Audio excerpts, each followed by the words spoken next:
दोस्तों, Food and Agricultural Organization of United Nation यानी कि FAO के अनुसार जो ओवरऑल ग्लोबल फॉरेस्ट एरिया है वो है लगभग 4 बिलियन हेक्टेयर।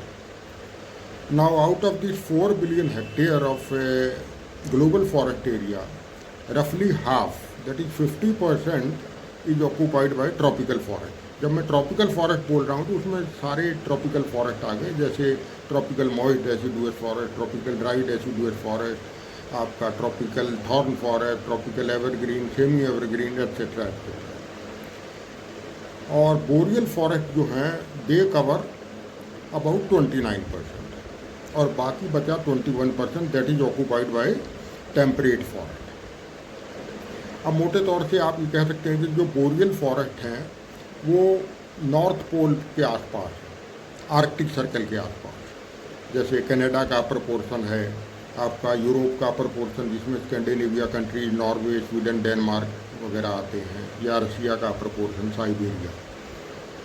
रफली ये आप कह सकते हैं कि ट्रॉपिक ऑफ कैंसर से 25 डिग्री नॉर्थ से लेकर के 50 to 55 डिग्री नॉर्थ तक ये टेम्परेट फॉरेस्ट आते हैं। और tropical forest around equator, strictly speaking जो आपका ट्रॉपिक ऑफ कैंसर और ट्रॉपिक ऑफ कैप्रिकॉर्न के बीच की जो पट्टी है, ट्रिप है, वो ट्रॉपिकल फॉरेस्ट कवर करती है।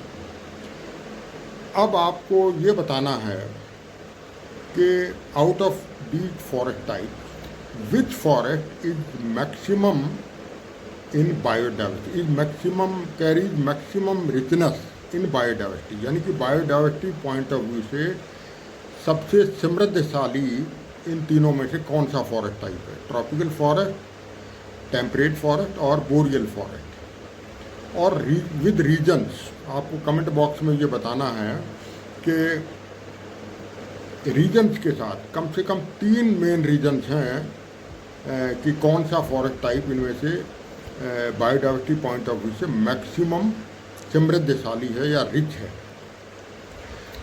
अगर आप नहीं बता पाते तो मैं इसके बारे में एक डिटेल्ड वीडियो भी डालूँगा और टॉपिक इसका टाइटल रहेगा, थंबनेल रहेगा, अगले कुछ दिनों में डाल दूँगा, अपलोड कर दूँगा। जो टाइटल रहेगा a glance into biodiversity of tropical, temperate and boreal forest, तो उसको ज़रूर देखिएगा।